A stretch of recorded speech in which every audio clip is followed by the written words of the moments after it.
Good evening everyone, this is Hasan Akhtar Nisar और आज हम बात करेंगे गालिब के इस शेर पे।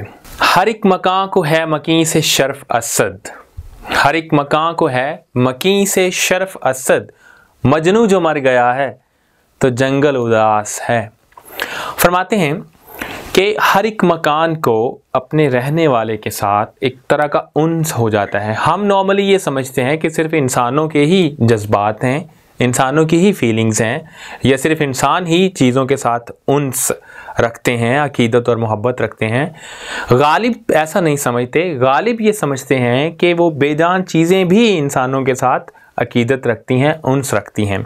तो जिस घर में एक इंसान रहता है, जिस मकान में एक इंसान सकूनत पजीर रहा हो, उस मकान के भी एहसासात जुड़ जाते हैं उस इंसान के साथ।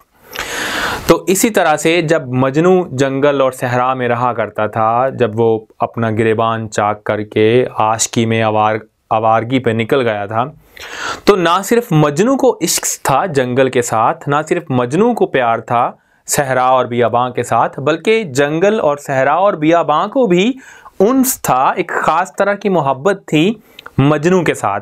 और वो एक दूसरे से इतना मोहब्बत करने लगे थे कि जब मजनू मर गया तो उसके बाद जंगल बियाबां और भी उदास और भी गमगीन रहने लगे। क्यों?